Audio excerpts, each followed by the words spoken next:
For Kinney Drugs, Sportsman Modifieds. Pettinelli and Sharkey make up row number one. Here they come to the children's home restart zone. Bradbury says, let's go. Green flag is out. And a slow start by Sharkey. That's going to allow Pettinelli and Roggie to clear, and Pringle top three spots. Pettinelli, your leader, into turn number three. Roggie steps up into the outside of the track.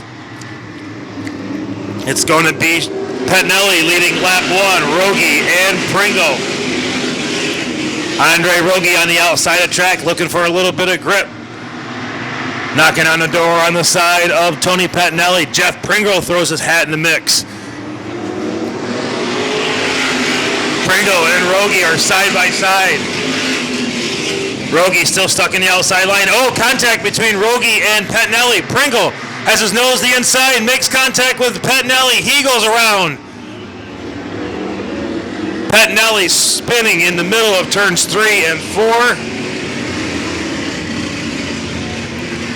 And caution is out with 2 laps in. And we'll get the white flag this time by. We'll turn them loose next time for hopefully 33 more laps in a row.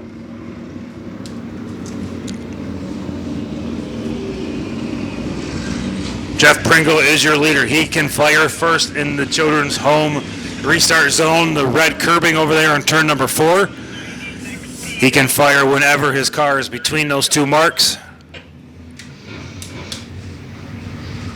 As he is the race control leader, here they come into turn 3 and 4. Pringle puts the hammer down. Green flag is out.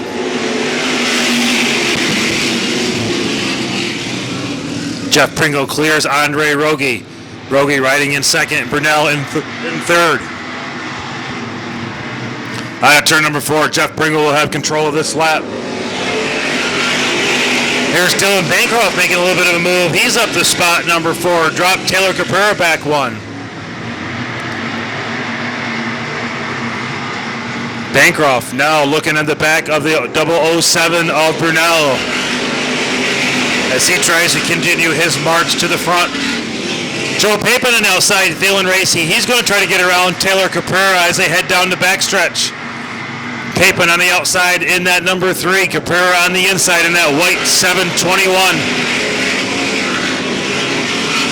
Papin not afraid to use that high side as he's going to clear Caprara, that is, around the outside. Now he tries to work on the back of the 29 of Bancroft. And Papin has Kreig Heroth in tow as well as they start marching their way to the front. Probably 2 of the fastest cars on the track right now. At the front, Geoff Pringle's trying his best to hold off Andre Roggie. Roggie is there, knocking on the door. Roggie's going to take a look as he entered turn number 3. They've got a slower car in front of him. The 33 of Mark Green. And Green's going to give them plenty of room. Your leaders get by on the inside. Pringle holding off Roggie. Brunelle riding in third. Bancroft, Papin, Caprara, and Heroth. Single file all the way around the track. It's Geoff Pringle maintaining your lead. And now Andre Roggie closes the gap in a hurry on Pringle. Can't quite make nothing happen. Geoff Pringle's doing a good job of holding his line on the bottom side of the track. He's got the slower car of Knapp in front of them. That may shake things up here with 11 laps to go, closing in halfway. Geoff Pringle has led since lap number 2. Here they go, the back of the 1K of Madison Knapp. This might be Andre Roggie's chance to get by. Knapp gives him plenty of room on the low side. Your leaders pass on the outside. It's still Geoff Pringle maintaining the race lead. Geoff Pringle, the leader, coming out of turn number 4 to the cross flags. Pringle and Roggie continue to battle it out at the front of the field. Roggie has been right there. They are pulling away a little bit from third place, Randy Brunelle. Joe Papin almost lost it earlier in the race, but he's got it back, and he's running in the fourth place spot. Dylan Bancroft right behind him.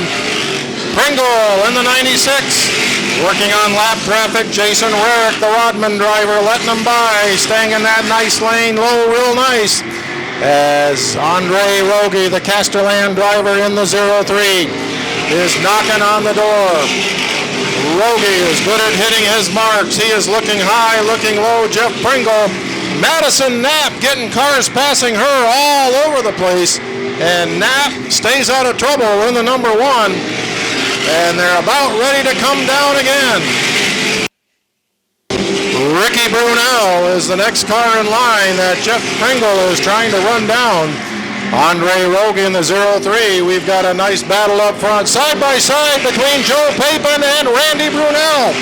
Brunelle got a little bit out of shape. Papin goes way up high, and that gives Dylan Bancroft a little bit of a chance to try and get down there. They've got a ways to go to get closer to Andre Roggie and Geoff Pringle. They continue to run 1-2. Very close, coming up on the lap driver, or coming up on the last place car of Ricky Brunelle on the lead lap. We are halfway home in this one. Pringle and Roggie bearing down on the 006 of Ricky Brunelle. Here goes Joe Papin to the outside of Randy Brunelle in the 007. He almost had him once. He's trying it again. As we complete lap number 20, it is Pringle. We got a car pulling off. That is Jason Rarick into the pit area. And Joe Papin takes over third. As we come down this time to complete lap number 21, it continues to be Geoff Pringle. Andre Roggie looking to the low side. Madison Knapp will watch him go by. And now the number 3 of Joe Papin has a clear track.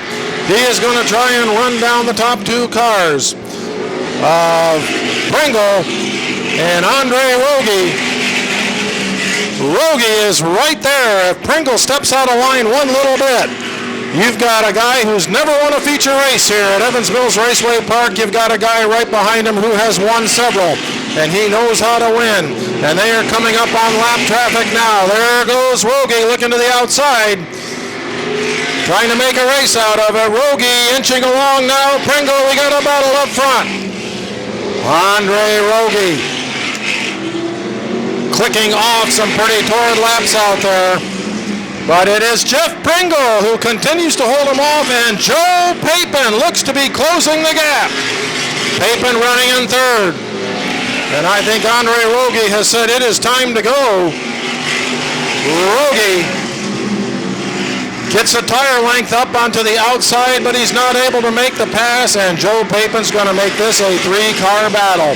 They are coming up on lap traffic.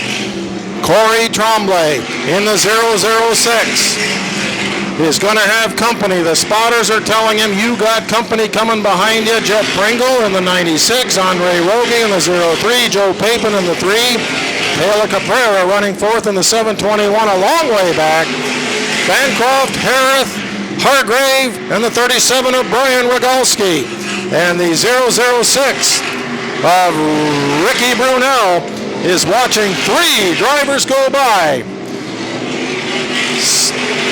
7 laps to go in this one. Who's it going to be? Geoff Pringle continues to lead Andre Roggie and Joe Papin.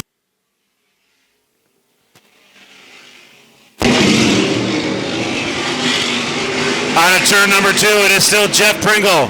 Right now, Joe Papin and Andre Roggie doing battle for that second position. On to turn number 4, Geoff Pringle's got a world of traffic in front of him, the 53. And the 2 of Tony Pettinelli going to ham him up here with about 5 laps to go.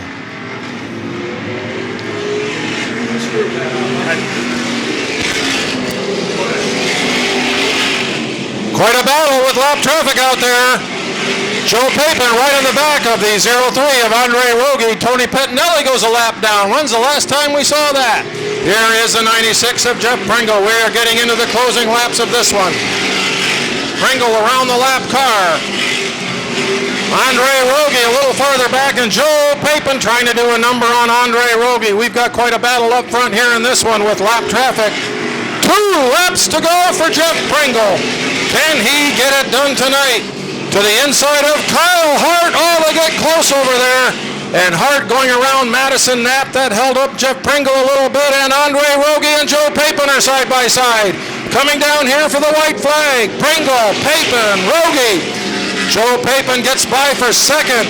What a gaggle of cars we've got at the line. Geoff Pringle, that gives him some room as they head around turn 3 and 4. Will he get it done? Here he is, Geoff Pringle in the number 96. Joe Papin finishing second, Andre Roggie third. And then it is back to Taylor Caprara, Dylan Bancroft, and Kreig Heroth. And that concludes the 35 lap Kinney Drug Sportsman Modified feature, a long green flag run to finish this one up.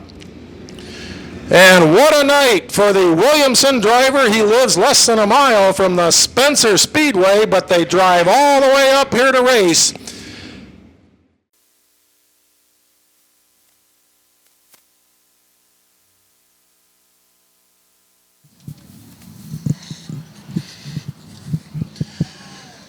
Well, Geoff Pringle makes his first trip to Victory Lane here at Evans Mills Raceway Park. I guarantee you there's going to be some excitement down here.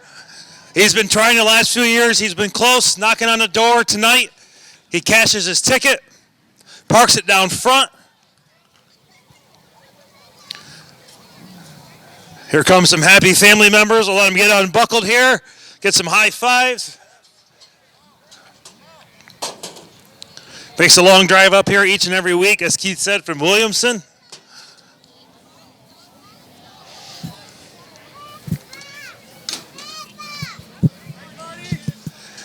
Here he is, Evans Mills. Give him a hand of Geoff Pringle.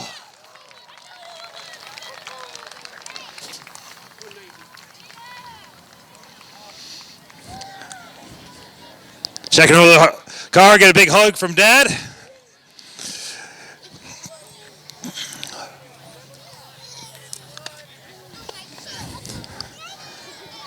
Big hugs all the way around.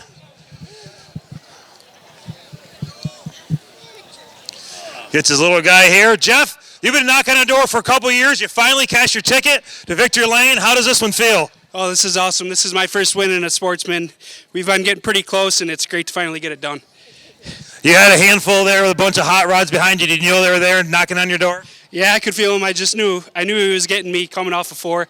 It was a little bit tight coming off, so I was trying to hold it low, and I think it was Andre Roggie, right? He kept it clean, and that was good. Appreciate it. Who do you got to thank? Who helps you get here each and every week? Definitely my dad, Mike and Julie Bixby, Charlotte and Fred Siebert, EC Pravini, Top Notch Flooring, Ferret Depot, jamming for us. All right, very good. Geoff Pringle makes his way to Victory Lane on the Kevin Ward Jr. night. Our Sport Compacts and Thunderstocks will be up next. Back up to you, Keith.